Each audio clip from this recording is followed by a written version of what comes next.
7:03 on Wednesday, July 17th. We're at 81 degrees already, going up to the 90s today. Should feel like it's 105 later.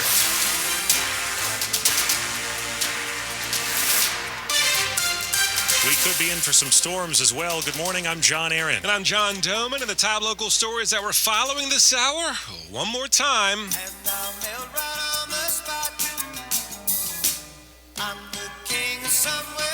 Yeah, one more day we're dealing with the very worst of summer, this high heat and humidity, though today will be a little bit better than yesterday was.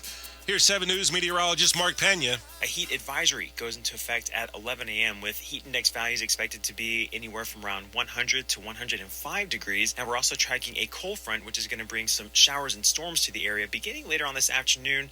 A flood watch also goes into effect beginning at 2 p.m. As always, stick with WTOP. We'll have all the updates for you with weather on the 8s. The extreme heat can, of course, make it a challenge to spend any time outside.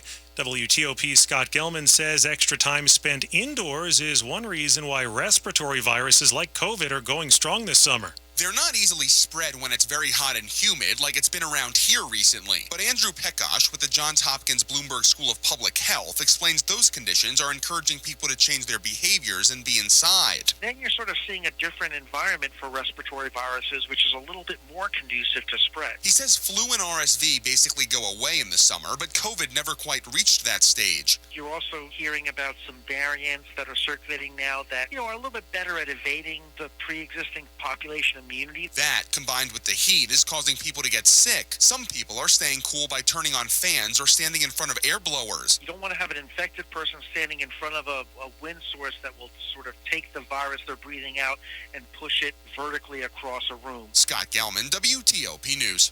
Gamblers in D.C. ran into some roadblocks yesterday as the FanDuel app was out of service.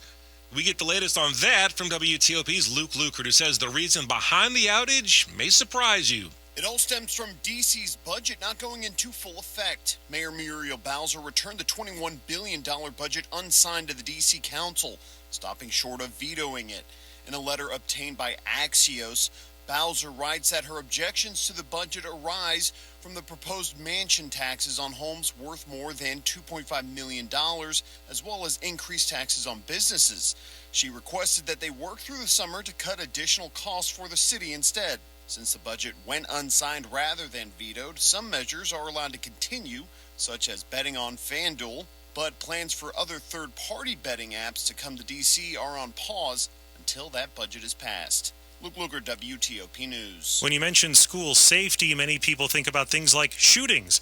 But at a Maryland conference, the focus is on different threats, including those that can reach kids on the things they carry every day, their cell phones. WTOP's Kate Ryan reports. Kim Buckheit is with Maryland's Center for School Safety and says the two-day conference for Maryland educators and administrators covers a broad range of topics that have one thing in common. The social media sort of cyber aspect of life. That includes a still common problem of cyberbullying and things like sextortion, where kids are prompted to provide intimate photos or videos to a person they've come to trust, only to then be victimized. Buckheit says a big part of school safety has nothing to do with hardware or technology, but with trust, and that kids need to know who are the people in their life that they trust, and have confidence in knowing that they will know what to do. Kate Ryan, WTOP News. And just ahead here, scammers are stepping up their efforts during Amazon Prime Day, day 2 of that. But first, we have traffic and weather coming up in just 30 seconds. It's 7:07.